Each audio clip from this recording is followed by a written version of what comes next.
ಬಂದಿದೆ, king of cup ಬಂದಿದೆ. ನಮ್ಮ ಲವ್ ಲೈಫಿನ ವಿಚಾರದಲ್ಲಿ ಬ್ಯಾಲೆನ್ಸ್ ಅನ್ನ ಮಾಡಬೇಕು ಅನ್ನುವಂತಹ ಆಲೋಚನೆಯಲ್ಲಿರುವಂತಹದ್ದು ನಿಮಗೆ ರೆಪ್ರೆಸೆಂಟ್ ಆಗ್ತಾ ಇದೆ. ಎಮೋಷನಲ್ ಆಗಿ ನೀವು ತುಂಬಾ ಯೋಚನೆಯನ್ನ ಮಾಡ್ತಾ ಇರುವಂತಹದ್ದು, ಒಂದು ಬ್ಯಾಲೆನ್ಸ್ ಇರಬೇಕು, ಒಂದು ರೀತಿಯ ಸ್ಟೇಬಲ್ ಆಗಿರ್ಬೇಕು ನನ್ನ ಲವ್ ಲೈಫು ಅನ್ನುವಂತಹ ಆಲೋಚನೆಯನ್ನ ಮಾಡ್ತಾ ಇರುವಂತಹದ್ದು ರೆಪ್ರೆಸೆಂಟ್ ಆಗ್ತಾ ಇದೆ. ರೀಡಿಂಗ್ ಅನ್ನ ಶುರು ಮಾಡೋಣವಾ? ಓಕೆ. ಇನ್ ಪಾಸ್ಟ್ ಅಲ್ಲಿ ನಾನು ಇವಾಗ ರೀಡಿಂಗ್ ಅನ್ನ ತಗೋತಾ ಇರೋದು ಯಾವ್ದು ಗೊತ್ತಾ? ಸೊ ಪಾಸ್ಟ್ ನ ಬಗ್ಗೆ ಮತ್ತೆ ನಿಮ್ಮ ಲವ್ ಲೈಫಿನ ಪಾಸ್ಟ್ ನ ಬಗ್ಗೆ, ಅಟ್ ಪ್ರೆಸೆಂಟಿನ ಬಗ್ಗೆ, ಹಾಗೇನೆ ಇಮಿಡಿಯೇಟ್ ಫ್ಯೂಚರಿನ ಬಗ್ಗೆ ನಾನು ರೀಡಿಂಗ್ ಅನ್ನ ತಗೋತಾ ಇರೋದು. ಓಕೆನಾ? So bottom of the deck ಅಲ್ಲಿ ಏನಿತ್ತು? So bottom of the deck ನಿಮ್ಗೆ ಏನ್ ಬಂದಿತ್ತು? ಭಾವನಾತ್ಮಕವಾಗಿ ಯೋಚನೆ ಮಾಡುವಂತಹದ್ದು, ಒಂದು ರೀತಿಯ ಸ್ಟೇಬಲ್ ಆಗಿ ಇರಬೇಕು, ಬ್ಯಾಲೆನ್ಸ್ ಅನ್ನ ಮಾಡಬೇಕು ನಮ್ಮ ಲವ್ ಲೈಫಿನಲ್ಲಿ ಅನ್ನುವಂತಹ ಆಲೋಚನೆಯನ್ನ ಮಾಡ್ತಾ ಇರುವಂತಹದ್ದು ಕಿಂಗ್ ಆಫ್ ಕಪ್ಸ್ ನಿಮ್ಮ ಬಾಟಮ್ ಆಫ್ ದ ಡೆಕ್ ಅಲ್ಲಿ ಬಂದಿತ್ತು. ಆದ್ರೆ ನಿಮ್ಮ ಪಾಸ್ಟ್ ನಲ್ಲಿ ಏನಾಗಿತ್ತು? ಸೊ ನೀವು ಬಹಳಷ್ಟು ಯೋಚನೆ ಮಾಡಿನೇ, ನಿಮ್ಮ ಅಂತರಾತ್ಮದ ಮಾತನ್ನ ಕೇಳಿಯೇ ನೀವು ಬಹಳಷ್ಟು ಯೋಚನೆಯನ್ನ ಮಾಡಿ ನೀವು ಕೆಲವೊಂದು ಪ್ರಪೋಸಲ್ ಗಳನ್ನ ಮಾಡಿರೋ, ನಿಮ್ಮ ಲವ್ ಲೈಫಿನ ವಿಚಾರದಲ್ಲಿ ಕೆಲವೊಂದು ಪ್ರಪೋಸಲ್ ಗಳನ್ನ ಮಾಡಿರುವಂತಹದ್ದು ಅಥವಾ ಪ್ರಪೋಸಲ್ ಗಳನ್ನ ನೀವು ಸ್ವೀಕರಿಸಿರುವಂತಹದ್ದು. ಓಕೆನಾ? ಸೊ ಎಮೋಷನಲ್ ಆಗಿ ಏನಾಗಿತ್ತು? ನೀವಿಬ್ರು ಸಮಾಧಾನವಾಗಿ ಇದ್ರಿ, ಸಾಮರಸ್ಯದಿಂದ ಇರ್ತಿತ್ತು, ಮತ್ತೆ ಲವ್ ಲೈಫಿನ ವಿಚಾರದಲ್ಲಿ ಒಂದು ಫುಲ್ಫಿಲ್ಮೆಂಟ್ ಇರ್ತಿತ್ತು. ಹೌದಾ? ನಿಮ್ಮ ಪಾಸ್ಟ್ ನಲ್ಲಿ ಬಹಳಷ್ಟು ಯೋಚನೆ ಮಾಡಿಯೇ ಕೆಲವೊಂದು ಫುಲ್ಫಿಲ್ಮೆಂಟ್ ಗಳು ಇರುತ್ತೆ ಅನ್ನುವಂತಹ ಆಲೋಚನೆಯನ್ನು ಮಾಡಿಯೇ ನೀವು ಕೆಲವೊಂದು ಪ್ರಪೋಸಲ್ ಗಳನ್ನ ಮಾಡಿರುವಂತಹದ್ದು ಅಥವಾ ಪ್ರಪೋಸಲ್ ಗಳನ್ನ ನೀವು ಸ್ವೀಕರಿಸಿರುವಂತಹದ್ದು ನಿಮ್ಮ ಲವ್ ಲೈಫಿನ ವಿಚಾರದಲ್ಲಿ ರೆಪ್ರೆಸೆಂಟ್ ಆಗ್ತಾ ಇದೆ. ಆದ್ರೆ ಅಟ್ ದ ಪ್ರೆಸೆಂಟ್ ನಲ್ಲಿ ಏನಾಗ್ತಾ ಇದೆ? ಅಟ್ ದ ಪ್ರೆಸೆಂಟ್ ನಲ್ಲಿ ನೀವ್ ಯಾಕೋ ಆಲೋಚನೆಯನ್ನ ಮಾಡ್ತಾ ಇರುವಂತಹದ್ದು ರೆಪ್ರೆಸೆಂಟ್ ಆಗ್ತಾ ಇದೆ ನಿಮ್ಮ ಲವ್ ಲೈಫಿನ ವಿಚಾರವಾಗಿ. ನೋಡಿ, 7 ಆಫ್ ಪೆಂಟಿಕಲ್ಸ್ ಬಂದಿದೆ. ಸೊ 7 ಆಫ್ ಪೆಂಟಿಕಲ್ಸ್ ಏನನ್ನ ರೆಪ್ರೆಸೆಂಟ್ ಮಾಡುತ್ತೆ? ಪೀರಿಯಡ್ ಆಫ್ ಕಾಂಟೆಂಪ್ಲೇಷನ್, ಏನೋ ಒಂದು ಯೋಚನೆಯನ್ನ ಮಾಡ್ತಾ ಇರುವಂತಹದ್ದು ನಿಮಗೆ ರೆಪ್ರೆಸೆಂಟ್ ಆಗ್ತಾ ಇದೆ. ಯಾಕೋ ನನ್ನ ಲವ್ ಲೈಫಿನಲ್ಲಿ ಮುಂದೆ ಮುಂದೆ ಹೋಗ್ತಾ ಇಲ್ವಲ್ಲ, ಏನಿದು ಇಷ್ಟು ಸ್ಲೋ ಪ್ರೋಗ್ರೆಸ್ ಅಲ್ಲ ಅನ್ನುವಂತಹ ಆಲೋಚನೆಯನ್ನ ನೀವು ಮಾಡ್ತಾ ಇರುವಂತಹದ್ದು ರೆಪ್ರೆಸೆಂಟ್ ಆಗ್ತಾ ಇದೆ. ಲಾಂಗ್ ಟರ್ಮಿನ ವ್ಯೂಸಿನ ಬಗ್ಗೆ ನೀವು ಹೆಚ್ಚು ಗಮನವನ್ನ ಕೊಡ್ತಾ ಇದ್ದೀರಾ. ಸೊ ನಮ್ಮ ಲವ್ ಲೈಫ್ ಏನೋದು ಲಾಂಗ್ ಟರ್ಮಿನಲ್ಲಿ ಕೂಡ ನಮಗೆ ಚೆನ್ನಾಗಿರ್ಬೇಕು. ಆದ್ರೆ ಯಾಕೆ ಏನೋ ಒಂದು ರೀತಿಯ ಪ್ರೋಗ್ರೆಸ್ ಇಲ್ವಲ್ಲ ಲವ್ ಲೈಫಿನಲ್ಲಿ, ಒಂದು ರೀತಿಯ ಖುಷಿ, ಸಂತೋಷ, ಸಮಾಧಾನ ಯಾಕಿಲ್ಲ ಅನ್ನುವಂತಹ ಆಲೋಚನೆಯನ್ನ ಮಾಡ್ತಾ ಇರುವಂತಹದ್ದು ಅಟ್ ಪ್ರೆಸೆಂಟ್ ಅಲ್ಲಿ ರೆಪ್ರೆಸೆಂಟ್ ಆಗ್ತಾ ಇದೆ. ಯಾಕೆ ಹಾಗೆ ರೆಪ್ರೆಸೆಂಟ್ ಆಗ್ತಾ ಇದೆ ಅಂದ್ರೆ ನೋಡಿ, devil card and 8 of cups. Devil card ಯಾಕೆ ರೆಪ್ರೆಸೆಂಟ್ ಆಗಿದೆ? ಅಡಿಕ್ಷನ್. ನೀವು ಅವ್ರನ್ನ ತುಂಬಾ ಅಡಿಕ್ಟ್ ಆಗ್ಬಿಟ್ಟಿದ್ದೀರಾ, ಅಂದ್ರೆ ಅವ್ರನ್ನ ತುಂಬಾ ಹಚ್ಕೊಂಡ್ಬಿಟ್ಟಿದ್ದೀರಾ, ನಿಮಗೆ ಅವ್ರನ್ನ ಬಿಟ್ಟಿರಕ್ ಆಗೋದಿಲ್ಲ. ಸೊ ನೀವು ಅವ್ರಿಗೆ ಅವಲಂಬನೆ ಆಗಿರುವಂತಹದ್ದು, ನಿಮ್ಮ ಲವ್ ಲೈಫಿನ ವಿಚಾರದಲ್ಲಿ ನಿಮ್ಮ ಪರ್ಸನ್ಗೆ ನೀವು ತುಂಬಾ ಅಡಿಕ್ಟ್ ಆಗಿರುವಂತಹದ್ದು, ತುಂಬಾ ಪ್ರೀತಿಸುವಂತಹದ್ದು, ಒಂದು ನಿಮಿಷನೂ ಕೂಡ ಬಿಟ್ಟಿರೋದಿಲ್ವೇನೋ ಅನ್ನುವಂತಹ ರೀತಿಯಲ್ಲಿ ನೀವು ತುಂಬಾ ಅಡಿಕ್ಟ್ ಆಗಿರುವಂತಹದ್ದು ರೆಪ್ರೆಸೆಂಟ್ ಆಗ್ತಾ ಇದೆ. ಸೊ ಆ ಕಾರಣವಾಗಿಯೇ ನೀವು ಯೋಚನೆಯನ್ನ ಮಾಡ್ತಾ ಇದ್ದೀರಾ.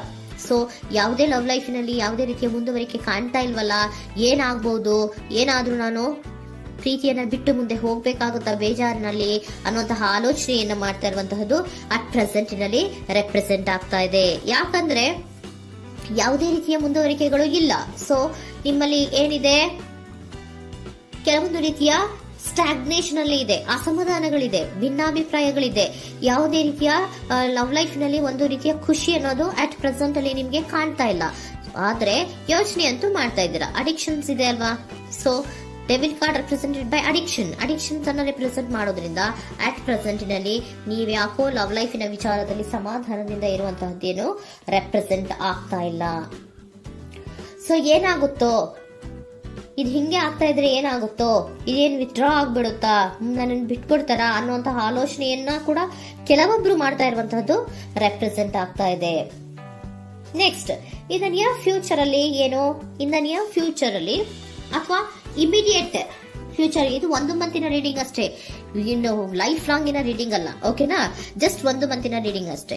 ನೆಕ್ಸ್ಟ್ ಬಂದಿರುವಂತಹದ್ದು ಯಾವುದು? 8 ಆಫ್ ಪೆಂಟಿಕಲ್ಸ್ ಬಂದಿದೆ. ಸೊ 8 ಆಫ್ ಪೆಂಟಿಕಲ್ಸ್ ಏನ್ ಮಾಡ್ಬೇಕಿತ್ತು? ನೀವು ಈ ಅಡಿಕ್ಷನ್ಸ್ ಅನ್ನ ಬಿಟ್ಟು, ಯೋಚನೆಯನ್ನ ಬಿಟ್ಟು, ಏನಕ್ಕೆ ಅಸಮಾಧಾನ ಆಗ್ತಾ ಇದೆ ಅನ್ನೋದನ್ನೆಲ್ಲ ಬಿಟ್ಬಿಟ್ಟು ನೀವು ಫೋಕಸ್ ಅನ್ನ ಮಾಡುವಂತಹದ್ದು ರೆಪ್ರೆಸೆಂಟ್ ಆಗ್ತಾ ಇದೆ.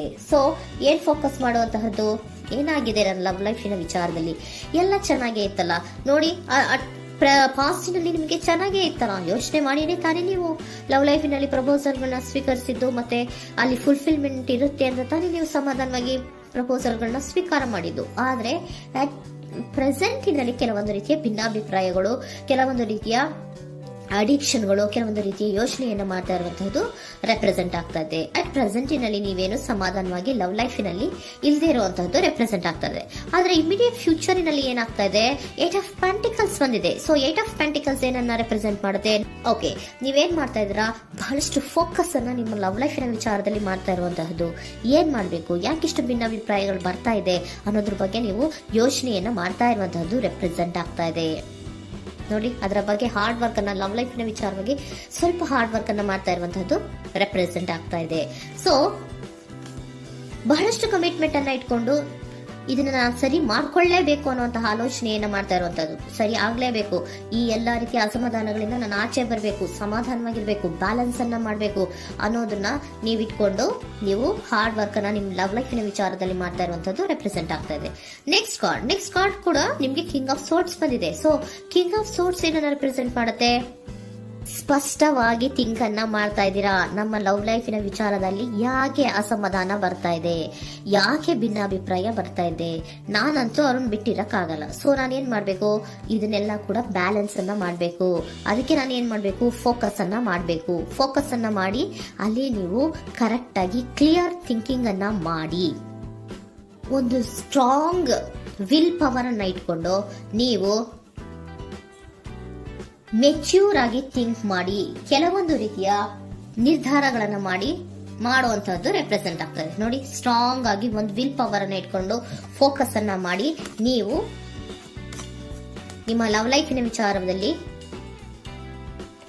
ಬಹಳಷ್ಟು ಧೈರ್ಯದಿಂದ ನಿಮ್ಮ ಲವ್ ಲೈಫಿನ ವಿಚಾರವನ್ನ ಅಥವಾ ಲವ್ ಅನ್ನ ನೀವು ಬ್ಯಾಲೆನ್ಸ್ ಅನ್ನ ಮಾಡುವಂತಹದ್ದು ರೆಪ್ರೆಸೆಂಟ್ ಆಗ್ತಾ ಇದೆ. ಈಗ ಅಟ್ ಪ್ರೆಸೆಂಟ್ ಅಲ್ಲಿ ನಿಮಗೆ ಬೇಜಾರಿರಬಹುದು, ವಿಧಾನಗಳಿರಬಹುದು, ಆದ್ರೆ ಇನ್ ನೆಕ್ಸ್ಟ್ ನಿಂದ ನಿಯರ್ ಫ್ಯೂಚರ್ ಅಲ್ಲಿ ನೀವು ಅದನ್ನ ಫೋಕಸ್ ಮಾಡುವಂತಹದ್ದು, ಅದರ ಕಡೆಗೆ ಹೆಚ್ಚು ಗಮನವನ್ನ ಕೊಡೋದು, ಕ್ಲಾರಿಟಿಯ ಥಿಂಕಿಂಗ್ ಅನ್ನ ಮಾಡುವಂತಹದ್ದು, ಕ್ಲಿಯರ್ ಆಗಿ ಥಿಂಕಿಂಗ್ ಅನ್ನ ಮಾಡೋದು, ಕ್ಲಾರಿಟಿಗೆ ಬರುವಂತಹದ್ದು, ಧೈರ್ಯವಾಗಿ ಮುಂದೆ ಹೋಗುವಂತಹದ್ದು ನಿಮ್ಗೆ ರೆಪ್ರೆಸೆಂಟ್ ಆಗ್ತಾ ಇದೆ. ಅದೇ ನಿಮಗೆ ಬಾಟಮ್ ಆಫ್ ದ ಡಕ್ ಬಂದಿರುವಂತಹದ್ದು ಕಣ್ರಿ, ಕಿಂಗ್ ಆಫ್ ಕಪ್ಸ್ ಬಂದಿದೆ. ಸೊ ಕಿಂಗ್ ಆಫ್ ಕಪ್ಸ್ ಏನು, ನೀವು ಭಾವನಾತ್ಮಕವಾಗಿ ಯೋಚನೆ ಮಾಡ್ತಿದ್ದೀರಾ, ನಿಮ್ಮ ಲವ್ ಲೈಫಿನ ವಿಚಾರದಲ್ಲಿ ಒಂದು ಬ್ಯಾಲೆನ್ಸ್ ಅನ್ನ ಮಾಡಬೇಕು ಅನ್ನುವಂತಹ ಆಲೋಚನೆಯನ್ನ ಮಾಡ್ತಾ ಇರುವಂತಹದ್ದು. ಓಕೆನಾ? ಹಾಗಿದ್ರೆ ಏಂಜಲ್ ಗೈಡೆನ್ಸ್ ನಿಮ್ಗೆ ಏನ್ ಕೊಡ್ತಾರೆ ಅನ್ನೋದನ್ನ ನೋಡೋಣ. Okay, B assertive, very good, trust. ನೋಡಿ, ದೃಢವಾಗಿ ಇರಿ, ಏನೂ ಆಗಿಲ್ಲ. ನೀವು ಅಷ್ಟೊಂದು ಯೋಚನೆಯನ್ನ ಮಾಡುವಂತಹದ್ದೇನೂ ಆಗಿಲ್ಲ. ಕೆಲವೊಂದು ರೀತಿಯ ವೇರಿಯೇಷನ್ಗಳಾಗಿರುತ್ತೆ. ಸೊ ವೇರಿಯೇಷನ್ಗಳಾಗಿದ್ರೂ ಕೂಡ ನೀವು ಫೋಕಸ್ ಅನ್ನ ಮಾಡ್ತೀರಾ, ಅದರಲ್ಲಿ ನಿಮ್ಗೇನು ನಷ್ಟ ಏನೂ ಆಗಲ್ಲ, ಅಥವಾ ನೀವೇನನ್ನೂ ಕೂಡ ಕಳ್ಕೊಂಡು ನೀವು ಆಚೆ ಬರಲ್ಲ. ಫೋಕಸ್ ಅನ್ನ ಮಾಡಿ ಕರೆಕ್ಟ್ ಆಗಿ ಕ್ಲಿಯರ್ ಥಿಂಕಿಂಗ್ ಅನ್ನ ಮಾಡಿ ನೀವು ಕರೆಕ್ಟ್ ಆಗಿ ಮಾತಾಡ್ಬಿಟ್ರೆ ನಿಮ್ಮ ಲವ್ ಲೈಫಿನಲ್ಲಿ ಬ್ಯಾಲೆನ್ಸ್ ಅನ್ನೋದು ಬಂದ್ಬಿಡುತ್ತೆ. ಓಕೆನಾ? ಬಿ ಅಸರ್ಟಿವ್, ದೃಢವಾಗಿರಿ, ಧೈರ್ಯವಾಗಿರಿ, ಟ್ರಸ್ಟ್, ನಂಬಿಕೆಯಿಂದ ಇರಿ, ಏನೂ ಆಗಲ್ಲ. ನೀವು ಅಷ್ಟೊಂದು ಅಸಮಾಧಾನ ಮಾಡ್ಕೊಂಡು ಅಷ್ಟೊಂದು ಬೇಜಾರನ್ನ ಮಾಡ್ಕೊಂಡು ಏನಾಗ್ತಿದೆಯೋ ಅಂತ ಗಾಬರಿ ಪಡುವಂತಹದ್ದೇನೂ ಆಗಿಲ್ಲ. ಸ್ವಲ್ಪ ವೇರಿಯೇಷನ್ಗಳಾಗಿದ್ರೂ ಕೂಡ ಇನ್ ನಿಯರ್ ಫ್ಯೂಚರ್ನಲ್ಲಿ ನಿಮಗೆ ಸಮಾಧಾನ ಆಗುತ್ತೆ, ಖುಷಿ ಆಗುತ್ತೆ. ನಿಮ್ಮ ಲವ್ ಲೈಫಿನ ವಿಚಾರದಲ್ಲಿ ಕೆಲವೊಂದು ಬ್ಯಾಲೆನ್ಸ್ಗಳನ್ನ ಮಾಡ್ತೀರಾ.